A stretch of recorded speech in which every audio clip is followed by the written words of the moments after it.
В Тувинском техникуме народных промыслов студенты обучаются по нескольким направлениям. Изготовитель художественных изделий из дерева, резчик по камню, а также мастер народных художественных промыслов. В последней специальности студенты вышивают, работают в технике макраме, плетут из бисера, шьют кухонные принадлежности и многое другое. Примечательно, что в группе есть и мальчики, как они сами рассказывают. Базовые знания им необходимы для того, чтобы в будущем научиться шить национальную одежду, в том числе и пальто. Мальчики у нас по профессии мастер народных художественных промыслов в основном есть там в одной группе 4-5, вот на первом курсе 4. Работа в основном по ФИГОС, по программе. Там есть плетение кружев, ручные и машинные вышивки, художественное проектирование. Это значит, они рисуют узоры, орнаменты, и по этим узорам они вышивают. По специальности мастер народных художественных промыслов в техникуме всего обучаются около 70 студентов. Срок обучения 2 года 10 месяцев. Тана Хертек учится на 2-м курсе. В дальнейшем она мечтает стать дизайнером. На занятиях мы шьем тувинские народные подушки, утвари, накосные украшения. Сейчас я работаю над подушкой. Это будет рисунком на подушке. На один такой рисунок уходит, зависит от объема работы. По сути, проходят дни или недели. Наверное, мне хотелось в детстве стать дизайнером. На это дизайнеру нужны базовые техники работы. Тувинский техникум народных промыслов распахнул свои двери 1 мая в 1998 году. У нас открылась сеперовая образовательная среда, где это сельская местность у нас есть возможность обучать ребят по компьютерной грамотности. Каждый нация по-своему уникален.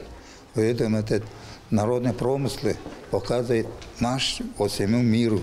Какие мы мастера, что мы делаем из кожи, из камня, из дерева. Все это очень интересно всему миру.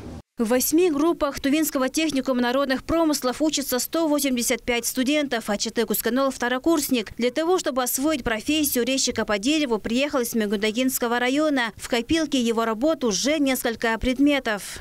ТСП, еще тоскарак и так далее. Я сделал такие работы с деревом. Я учился долго, потом сделал. Учителя мне подсказали. В будущем хочу стать также мастером по резьбе, как свой мастер.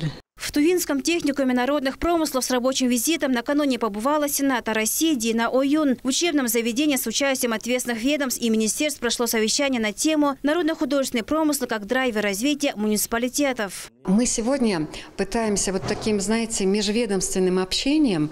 У нас участвует, получается, Минкультуры, Минобразования, Минэкономики, местные власти байтайгинские, представители СПО. Мы пытаемся найти ответ на вопрос, как народно-художественные промыслы, а Тува славится вот своим богатым наследием культурным, и у нас есть продолжатели его, как их сделать экономическим драйвером для развития каких-то отдаленных муниципалитетов. Мы же не можем создавать везде, в разных селах, фабрики и заводы. Они где-то не окупятся, где-то у нас квалифицированных кадров не будет. А вот народные художественные промыслы – это то, чем живут люди. Но, к сожалению, сегодня они не находят сбыт. Вопрос организации сбыта, вопрос формы их существования. То ли это режим самозанятых, то ли это индивидуальный предприниматель. Найти ту форму, которая при этом с точки зрения налогообложения позволит в таком щадящем режиме работать мастеру, при этом выйти ему из тени, зарабатывать достаточно, чтобы обеспечить экономически свою семью и в том числе продвигать нашу родную Туву, потому что народные художественные промыслы – это лицо нашей республики. Вопрос поддержки мастеров камнерезного искусства на сегодняшний день в республике как никогда актуальный. Последние годы в регионе наблюдается тенденция уменьшения количества педагогов-камнерезов. Это значит, что количество детей, которые будут обучаться камнерезному искусству, также станет меньше. В таком случае меры поддержки для наставников и педагогов, а также создание комфортных условий должно стать одним из самых приоритетных направлений. Открытым остается и вопрос сбыта и реализации. По приказу Минпромторга народно-художественные промыслы, и на этом скажу, настоял Совет Федерации, на базе которого создана комиссия по народно-художественным промыслам, в которую я вхожу, как бы обратился с тем, чтобы это направление было поддержано, и на него выделяется 500 миллиарда рублей ежегодно. В том числе Совет Федерации предложил, и это вошло, это День народно-художественных промыслов, он у нас 18 июня. Так вот, для того, чтобы заявиться на эти 500 миллиарда, нам нужно преодолеть несколько барьеров. Один из них – это все-таки описать сам промысел, это задача Минкультуры. Второй – это заявить предприятие, которое, включить его в реестр предприятий народно-художественных промыслов, это уже задача Минэкономики. Для того, чтобы наши как раз либо объединение мастеров, либо мы подумали, что и на базе техникум, например, народно-художественных промыслов можно создать такую структуру, которая могла бы заявиться на эту государственную поддержку.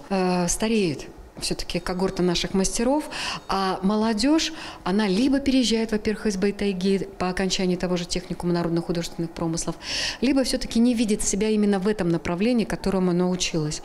Поэтому задача именно, чтобы была экономика в этом направлении. Как только молодежь почувствует, что это будет приносить им хороший доход, они этим будут заниматься. Они сегодня у нас очень прагматичны. Есть различные проблемы. Это, как я говорил, это кадры и оснащение, и реализации, проделанных этих именно продукций. То есть, если говорить про кадры, мы знаем, что в районах очень много есть мастера, но в меньшем количестве это камнерезы. Камнерезы – это строго индивидуальное такое искусство. Должен мастер делать свою, так сказать, скульптуру и его реализовать или где-то его сбывать. Вот такая есть и проблема, но все равно у нас развивается байтайгинцы, это традиционные камнерезные, кажун. У нас есть техникум, где обучается именно по этому ремеслу.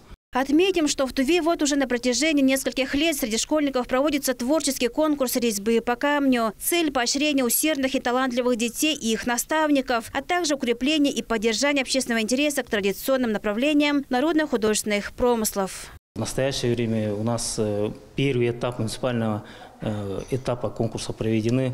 Мы здесь уже показывали и оценку тоже получили.